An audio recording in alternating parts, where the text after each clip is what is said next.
Hi friends, இன்றைக்கி நம்ம செய்ய போகிற டிஷ்ஷோட பேர் வந்து இளநீ பாயாசம்.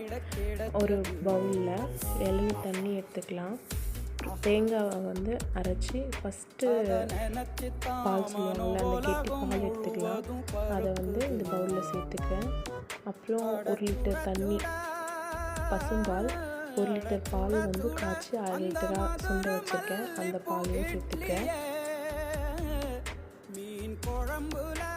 நமக்கு தேவையான அளவுக்கு சுகர் சேர்த்துக்கலாம். சுகர் வந்து ஆப்ஷனல் தான், நாட்டு சர்க்கரையும் சேர்த்துக்கலாம்.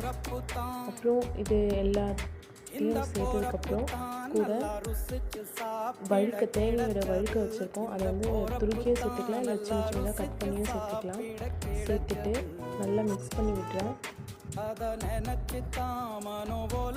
மிக்ஸ் பண்ணிவிட்டு அப்புறம் ஒரு டேஸ்ட்டுக்காக நம்ம குழந்தைங்களுக்கு பிடிச்ச நட்ஸ் ஐட்டம்ஸ், நட்ஸ்னால் பாதாம், முந்திரி, பிஸ்தா, அந்த மாதிரி உங்களுக்கு என்ன வேணுமோ அதை சேர்த்துக்கலாம். நான் வந்து கொஞ்சம் நட்ஸை வந்து சேர்த்துக்கிறேன். அப்புறம் அடிக்கிற வெயிலுக்கு சில்லுன்னு ஃப்ரீஸ் பண்ணி குடிக்கலாம், இல்லை அப்படியே குடிக்கிறதுனால குடிக்கலாம். அப்புறம் நான் அள்ளி பாயசம் ரெடி ஆகிடுச்சு. டேஸ்ட் பண்ணி பாருங்கள். எப்படி